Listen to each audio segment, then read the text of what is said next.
Price the lord, hallelujah. യേശുവിൽ ഏറ്റവും പ്രിയമുള്ള സഹോദരി സഹോദരന്മാരെ, ഒരു നല്ല ദിവസം ആശംസിക്കുന്നു. ഒപ്പം തന്നെ ഇന്നത്തെ വാഗ്ദത്ത വചനം യെശയ്യാ പ്രവാചകന്റെ പുസ്തകം 54 അധ്യായം 17 കർത്താവ് അരുളി ചെയ്യുന്നു, നിന്നെ ഉപദ്രവിക്കുവാൻ ഉണ്ടാക്കിയ ഒരായുധവും ഫലപ്രദമാവുകയില്ല. നിനക്കെതിരെ വിധി പ്രസ്താവിക്കുന്ന എല്ലാ നാവുകളെയും നീ ഖണ്ഡിക്കും. കർത്താവിൻ്റെ ദാസരുടെ പൈതൃകം എൻ്റെ വിധി നടത്തലാണ്. പ്രിയമുള്ളവരെ, മനോഹരമായ ദൈവത്തിൻ്റെതായ വാഗ്ദത്തമാണ്. ഒപ്പം തന്നെ എല്ലാവിധ സംരക്ഷണമാണ്. Praise the lord, hallelujah. അതായത് എന്നെ ഉപദ്രവിക്കാൻ ഉണ്ടാക്കിയ ഒരായുധവും ഉപയോഗിക്കാൻ പറ്റത്തില്ല എന്ന്.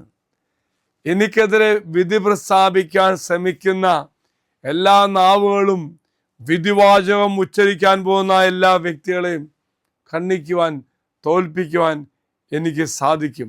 അത് ദൈവത്തിന് തരുന്ന ഒരു പൈതൃകമാണ്. ദൈവം അതിനെ എനിക്ക് വേണ്ടി നടപ്പിലാക്കുക തന്നെ ചെയ്യും. ഇതാണ്, എന്നെ തകർക്കാൻ ആർക്കും സാധിക്കില്ല. ദൈവിക സംരക്ഷണം തരുന്ന ഒരവസ്ഥ. പ്രിയമുള്ളവരെ, ഈ വചനഭാഗം ആത്യന്തമായി ദൈവം തരുന്ന സംരക്ഷണത്തെക്കുറിച്ചുള്ള ശക്തമായ ഒരു വാഗ്ദാനമാണ്.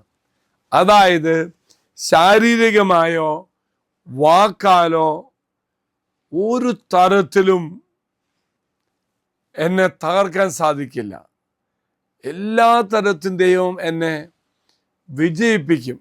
നമുക്കെതിരെ ഏതൊരു ആരോപണങ്ങളോ വിധിന്യായങ്ങളോ അപലപിച്ചാലും അതൊന്നും യഥാവിലാകത്തില്ല. എന്നാൽ എന്നിലൂടെ ഉത്തരം പറയുന്നത് കർത്താവായിരിക്കും. എല്ലാ പ്രയാസങ്ങളിൽ നിന്നുമുള്ള ഇതൊരു പ്രതിരോധമല്ല, മറിച്ച് ദൈവത്തിൻ്റെ നീതി ധരിച്ച് അവരിൽ നാം വിജയം കണ്ടെത്തുകയാണ്. അതായത് വിജയത്തിലേക്ക് കർത്താവ് നമ്മെ നയിക്കും. ആർക്കും നമ്മെ തോൽപ്പിക്കാൻ പറ്റാത്ത അവസ്ഥയിൽ എന്നെ വിമർശിക്കുന്നവരൊക്കെ ദൈവം തന്നെ നിശബ്ദരാക്കും. നമ്മെ പരീക്ഷിച്ച് തോൽപ്പിക്കാൻ പറ്റത്തില്ല എന്നുള്ള ഒരു ഉറപ്പാണ് കർത്താവ് നമുക്ക് തരുന്നത്. വീണ്ടും ഇതൊരു ദിവ്യമായ സംരക്ഷണമാണ്, മറക്കരുത്. താൽക്കാലികമായ ബുദ്ധിമുട്ടൊക്കെ അനുഭവിക്കേണ്ടി വരും. ശാത്യന്യമായി ഒന്നിനും എന്നെ ഭാരപ്പെടുത്തില്ല. ദൈവം എന്നെ എല്ലായിടത്തും സംരക്ഷിക്കും.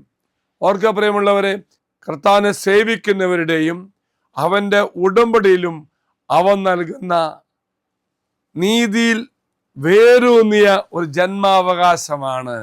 വ്യക്തിപരമായ ശക്തി നേടിയതല്ല, മറിച്ച് ദൈവം തന്ന ജന്മാവകാശം എനിക്ക് അവകാശപ്പെട്ടാണ്. എങ്കിൽ പ്രിയമുള്ളവരെ, ദൈവത്തിൻ്റെ ഈ സംരക്ഷണവും ദൈവം തരാൻ പോകുന്ന വിജയങ്ങളും ആർക്കും താർക്കാൻ പറ്റാത്തൊരവസ്ഥയും, അതിനെല്ലാം ഈശോയ്ക്ക് നന്ദി പറയാം. ഈ ദിവസം ഈ വചനം നമ്മുടെ ജീവിതത്തിൽ അനുഭവിക്കാൻ സാധിക്കട്ടെ എന്ന് പ്രാർത്ഥിക്കുന്നു. മറക്കരുത്, അവൻ്റെ സംരക്ഷണം എൻ്റെ ജന്മാവകാശം.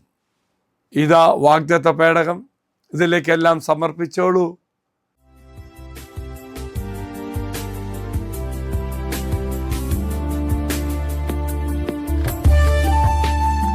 ഇത് നിങ്ങൾ സമർപ്പിച്ച നിങ്ങളുടെ എല്ലാ നിയോഗങ്ങളും അൾത്താരയിലേക്ക് അച്ഛൻ സമർപ്പിക്കുന്നു.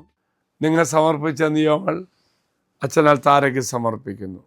ദൈവം എല്ലാവരും അനുഗ്രഹിക്കട്ടെ എന്ന് പ്രാർത്ഥിക്കുന്നു.